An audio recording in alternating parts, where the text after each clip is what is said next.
All right, ladies, gentlemen, what's going on today? The Mitchell Report Unleashed podcast. And it's time for some content. It's time for some conversation. You already know the podcast is on Apple. It's on Spotify. It's on YouTube. I'm joined by this very familiar face. I'm pretty sure everybody knows who this man is in Canada. You know what I mean? The winner of Big Brother Season 9, Mr. Tychon. What's up, my brother? I'm good, man. How you doing? I'm so glad to be here. I appreciate you. Hey man, I'm getting right into the question. Life after Big Brother, man. How's it been? You've been busy. You've been moving. You've been doing what you need to do. It's been crazy. You know what? My life changed 180 pretty much after Big Brother. Coming off a show with a new following, a new platform, you're not really prepared going in what to do about that after. So there comes that time where you have to think about, okay, what do I want to do? How do I do it? How do I start it? Is it gonna work? Do I believe in myself? And life after the show has been like it's been a roller coaster of emotions, and it's been one of the most exciting and scary things I've ever had happen to me in my life.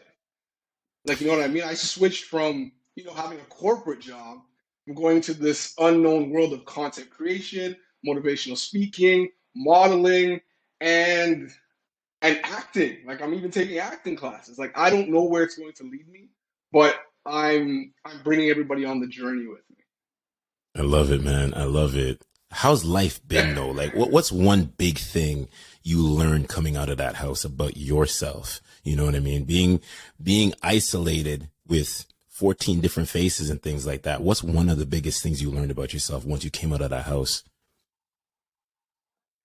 Say the biggest one is I gotta trust myself.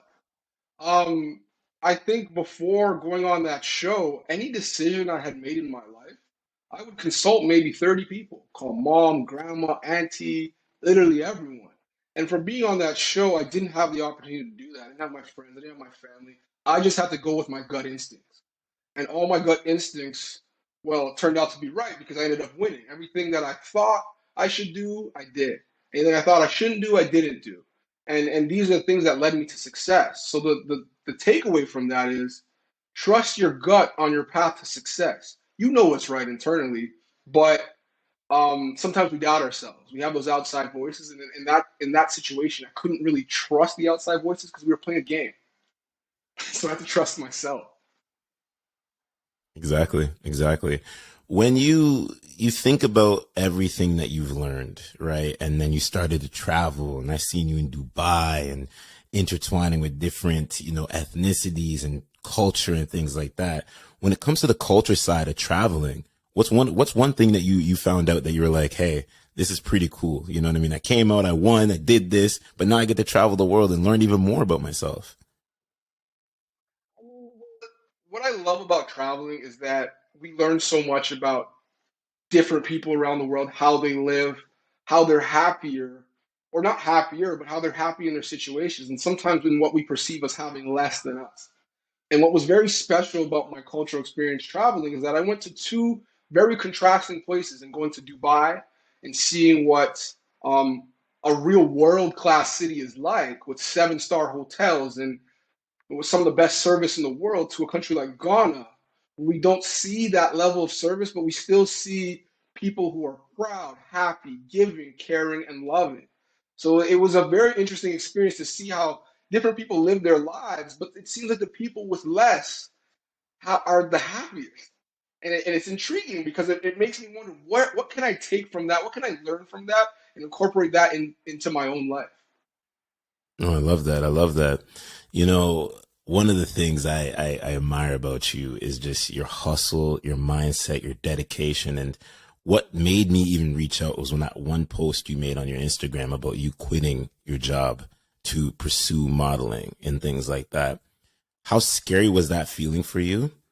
And not to say what you learned about yourself, but what made you do that? You put the chips on yourself. You bet on yourself. You went to the blackjack table. You said, "Listen, it's Ty Sean's time. This is what we doing." It was so there's a few things there, right? Obviously, I just got off TV, and there was a platform that was there for me, which gave me the question where I reflected internally, what do I want to do with this? That was one of the things. But the other thing was the fact that I sat there and thought about it. And had you asked me before I went on Big Brother, if I won 100 and whatever thousand dollars, what would I do with it? I would have said I would have invested in real estate. I would have bought a house, and I would have continued working my job and went that route. And when I thought about it in my reflection, I said, would I rather invest in real estate than myself? I'm going to invest in a property someone else built, rather than invest on building myself, right? Into something that's more sustainable for me. And I said, no way. This is going to be a personal development journey. And modeling is one of the things I'm going to do on that journey. And if anything, from this journey, I'm going to learn so much about myself that'll make me successful at anything I do later on. There's not a lot of time in our lives where we get to sit down and say, what's best for me? And how do I sculpt a life that I want for me? A lot of times we're caught up in our 9 to 5 jobs, and that takes up the bulk of our time, and we can't think about ourselves. So I literally changed my mindset to say, what is it that I want, and how can I better myself long term? And modeling is one of those things that worked for me, right? And it's something that I always wanted to try, and I said, why not do it now? Love that you said that. You ever get the question about, should I quit my 9 to 5 to pursue entrepreneurship, to pursue content creation? And what do those conversations look like? And what's one tip that you could tell people to not do? Are, are you saying when people ask me? Yeah, if anybody ever asked you like that, like if I wanted to quit my 9 to 5 to pursue my ultimate plan and dream in life, what's that one thing you could tell them? The difficult part about it is you have to have enough to invest in that. And what I mean by that is if you want to quit your job, you'd have to have a plan. What is my plan for that next however long? And how am I going to evaluate whether or not I'm on schedule or I'm on time or I'm on budget, right? So I think you need a budget and you need a plan. Okay. Do I have enough money saved up to spend 6 months uh, actually chasing my dream? What does that look like? And how do I evaluate if I'm on track of getting toward where I want to go? And for me, I set goals. I set, okay, I'm giving myself a year of personal development. And these are the things I want to see at 3 months. These are the things I want to see at 6 months. These are the things I want to see at 9 months and 12 months. And every 3 months, I look and reevaluate where I am, what I'm doing, and where it's going. And if it's not going where it needs to be, there's something I have to change. But you got to give yourself that time and that budget and those goals and find ways to measure where you're at in time to see if you're on track. That's what I would say. Absolutely. Absolutely. Goal setting is so important. You know what I mean? We're in the last 2 months of the year and everybody's setting them goals to go into the new year. They're going into, maybe working out, losing 10 pounds, maybe thinking about they want to do something different in their life. So my thing, and I feel like we talked about it a little bit before we hit the record button about colored folks, us being black, creating, collaborating. Why do you feel like it's so important that we continue to keep doing this in your personal view? Because I feel like we tend to not want to do it because we maybe are the fear of it's a different role that person is in. Like I'm a podcaster. You're basically a public figure. It's like, you know what I mean? So what would you say from your point of view? Well, there's a few things there. What I'll say is what I've seen over time, um, which has hurt me over the years of like just my experience in life, is seeing that us and other Black people are scared to work together on things, are scared to come together because we only feel like there's limited opportunities for us.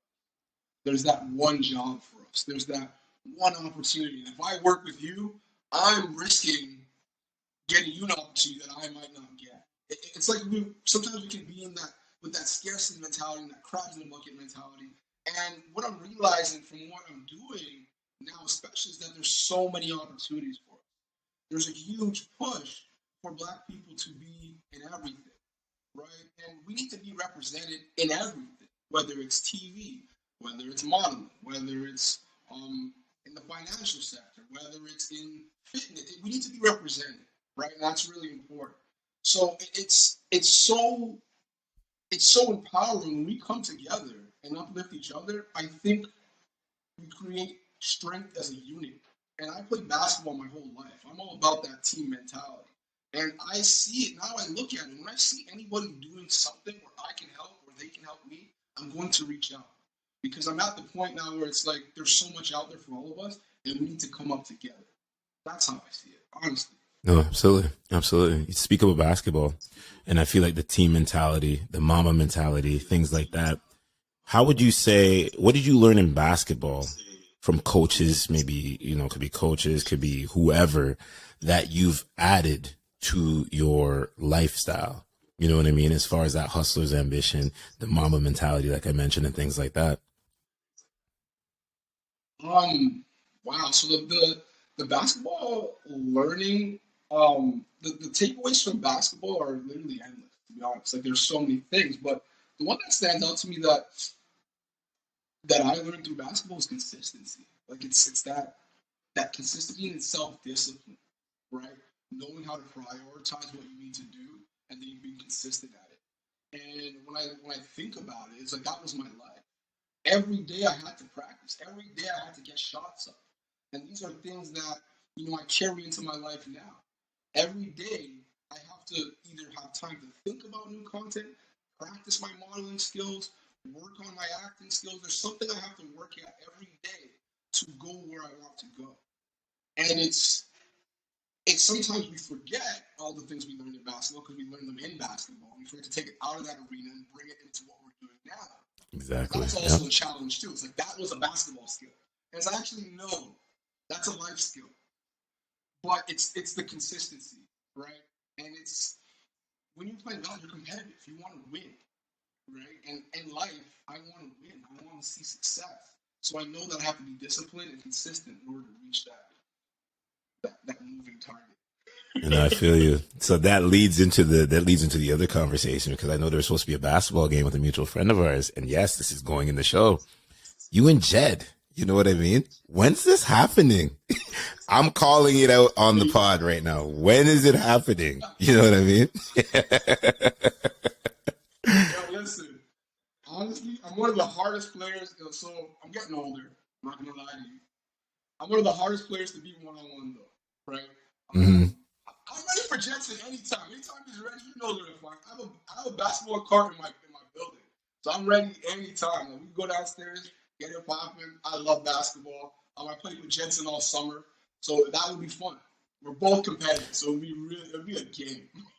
So you're trying to say he's ducking the smoke? Now, I'm not trying to start anything. I'm not, he didn't pay me to say this, but is he ducking the smoke? What's going on there? Tychon, tell me, man, what's going on, bruh? I gave him a call about the game. I don't know if he called me back. That's all I'm gonna say. I didn't get my call returned. Tell him check his voicemail. All right, I'll shoot him a text message after this and see. You know what I mean? I know he's gonna appreciate that though. It's all love, and what I love about you two, the brotherhood that I continue to see after the cameras came off of the show. You know what I mean? And that sense of unity and that sense of togetherness and what you guys are even doing. Like I said, is you guys I feel like are big inspirations in the younger black community.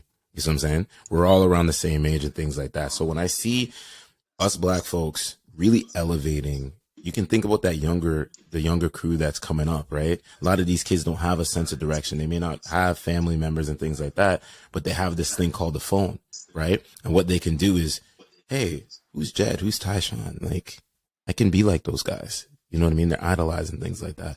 How would that make you feel if you could change one kid's life? I mean, if it's even one kid's life, I think that's so special, and that's some of the stuff I talked about even when I was on the show. Is that yeah, we're just on TV, but kids are watching us, right? Kids are seeing this is a black man, and this is a even the relationship between Jensen and I think was really special on camera. When I watched it back, I was like, you don't always see relationships like this on TV. And it shows you that you have two educated black men with a relationship where they want to uplift each other and build off each other and see each other win. And I think a lot of people fell in love with it just like we did, right? It was Yeah, something really special, yeah, and it still yeah, is. And I yeah. think, yeah, if we can impact one kid's life, I mean, that's That's all it is. That's why I do what I do partially is because I want to Hmm. really inspire. I really aspire to inspire. Yeah, and I appreciate that. You know what I mean? Because we need so much more of it, especially with 2020, and we know all that foolishness. And I feel like we're out of it. Hopefully, I really hope we are. You know what I mean? Coming into 2022 and things like that, and see what ends up happening and developing. We talk about mental health, right? And it's such a crazy world. Everybody's mental health has been triggered. 2020, the pandemic, I don't gotta mention it. And you think about everything else that's going on, right? People losing their jobs and things like that. You're a big mental health advocate, and I send you your flowers that you bring so much awareness to that. When it comes to mental health, right? What do you want people to really understand about mental health that are listening to this that may have similar situations but can't find the help because maybe they just don't have it in themselves to think inward? You know what I mean? And they want to isolate and things like that. So again, there's so much to unpack there. But for me, like the one thing I'll say is that I think people really feel alone in their struggles in life.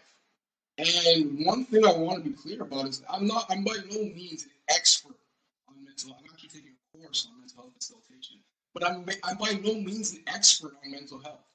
What I am an expert in is how I felt and how I feel and trying to share my feelings, right? And the message I try to send is that I struggle too. Yeah, my life, you may look at my life on Instagram or see that I was on TV and think that everything is amazing. And what I'm trying to clarify to people is that I'm still a person and I struggle. I'm sad. I get scared. I don't know what to do sometimes. I don't know what to say sometimes. I don't know things.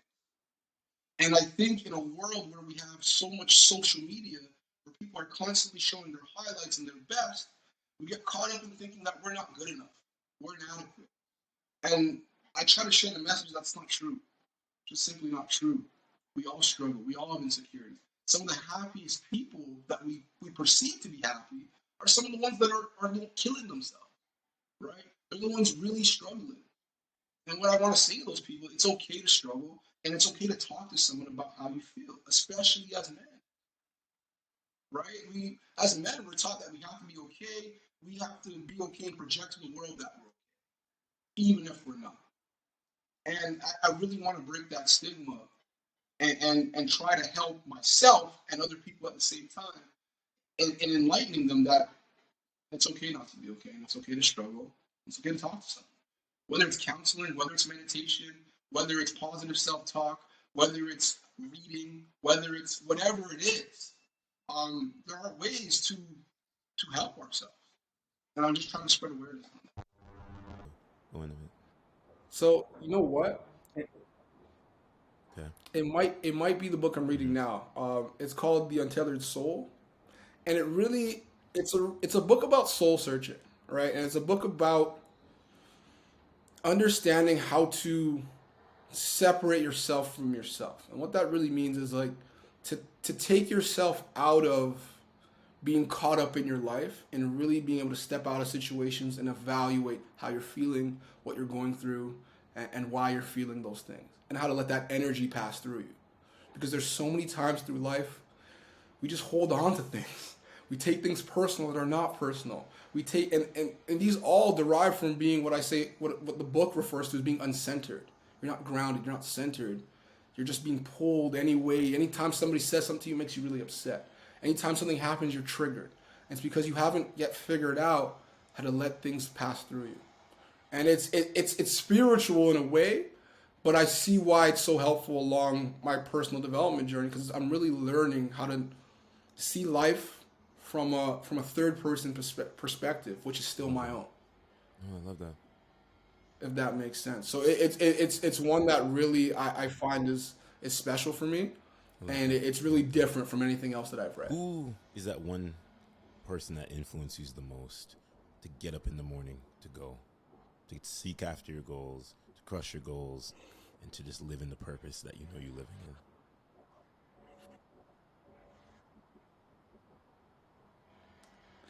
That's always a tough question because I don't think I'm really bad with favorites. Like if you ask me what my favorite something is, I won't know how to answer that. There's a few people that inspire me. When I think of one of them, honestly, it's Kobe Bryant. Rest in peace to Kobe. But Kobe's work ethic, and even listening to Kobe speak. If anybody goes on YouTube and listens to Kobe speak, he will just inspire you to want to do more and remind you that you could always be doing more and really looking at yourself to say, am I on track toward my goals? Am I doing everything I can to achieve what I want to achieve? And Kobe is probably the one that makes me question that, right? Obama was another person that really inspired me. Just the way he spoke, his achievements, his influence on the world. He was a really big one for me too. But when you ask that question, those are the two that immediately pop in my head. It's Kobe and Barack. Like just to see them how they inspired and affected the Yeah, world as two and great black men, I think is storytellers really also to special. go with it. You know what I mean? I've heard a lot of good things about Barack Obama's book that Yeah, I have on audiobook, and I haven't got a chance to take a deep dive. But from what I've heard, it's some of the snippets, pretty powerful stuff, and things like that. And good old Kobe, man, mama mentality. Like, R.I.P. to one of the greatest, but I think about it and I'm like, one hundred what he would percent. have done if he was still here, bro. Like, Trust me. I get goosebumps, just thinking about it because he was, I feel like, ahead of time as far as what he was gonna go start doing and things like that. And they always say the good die young, man. It's an unfortunate thing, but we have to push past and things like that. We got LeBron, we still got Jordan out there, so I guess we have to just live within what's out there, things like that. Before we get out of Mm-hmm. here, though, what is one thing? And I know it's a question I ask a lot of people. What is that one thing you could tell your younger self now that you're older and you're more mature? We're wiser, but we're still developing and things like that.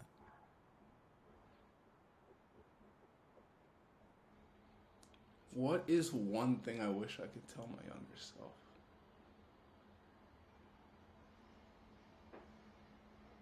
That's a good question because it's like, Mm-hmm. is it the whole believe in yourself and trust yourself? I would say it's around trusting myself. That's a lesson that I learned pretty recently, but one I wish I had known from when I was younger.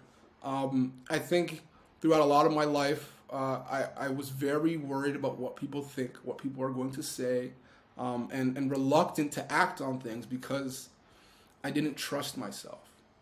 But if I learned that at a younger age, I mean, I think I don't want to say regret anything, but I think there's a different path I could have went on or more impact I could have had out there if I just had trusted myself.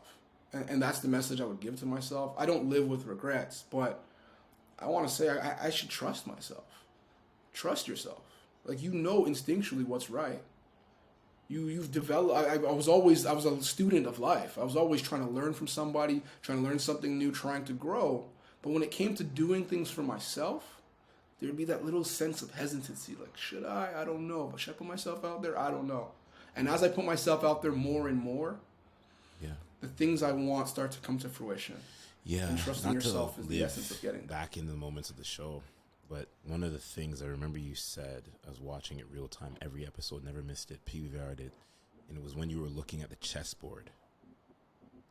I don't know if you remember what you said, but when you looked at that chessboard and you said, when certain pieces move, and I want you to quote it back, that's when I knew. I said, oh shit. That's when I said it. I said, he's coming. He's coming. You remember what you said? I remember. So it was about. I think I gave an analogy where I compared everybody in the game to a chess piece, right? And I talked about Jed being the queen because he was perceived as the most powerful. Beth being the king because Jed would protect her at any cost. And then Tara being the straight shooter as the rook, and then Braden being the pawn as he was always on the block as a pawn. And I said, I gotta make the right moves to hit checkmate as the bishop. And I saw myself in a way where I was an underdog in a way, and no one saw the moves that I could make. And that's to me, that's the bishop. He's moving sideways through things, and that was me. And I had to make One the of the right moves most to hit important checkmate. pieces on the chessboard.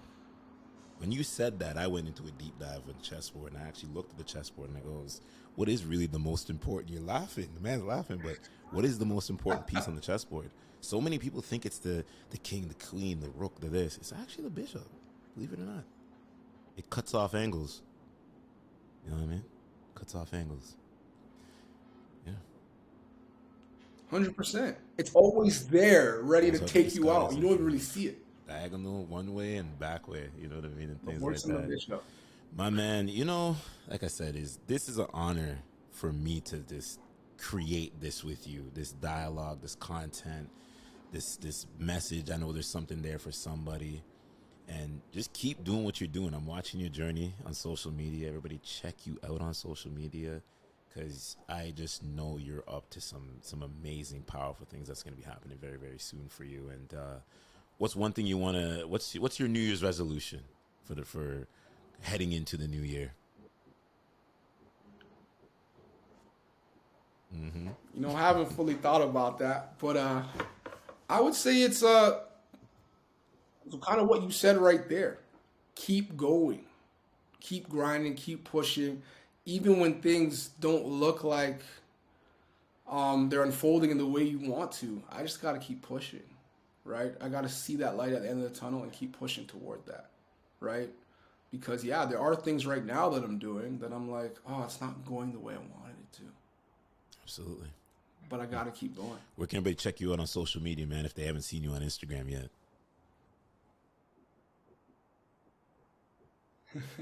So you can find me on Instagram at Tychon X Carter. You can also find me on YouTube at Tychon's World. I'm starting my YouTube, my vlog, my motivational speaking, prank, like everything's coming. Love it, So man. it's like we got some Hey, stuff, keep doing it, man. Like and I that's said, where I'm a I'm big at. fan. I'm not trying to fanboy here, but hey, man, you just gotta see it what it is. You know what I mean? Like straight up, like you're an inspiration to a whole lot of us. So I'll tell you that first and foremost, straight up. So keep doing it, keep rocking on. All right, my man.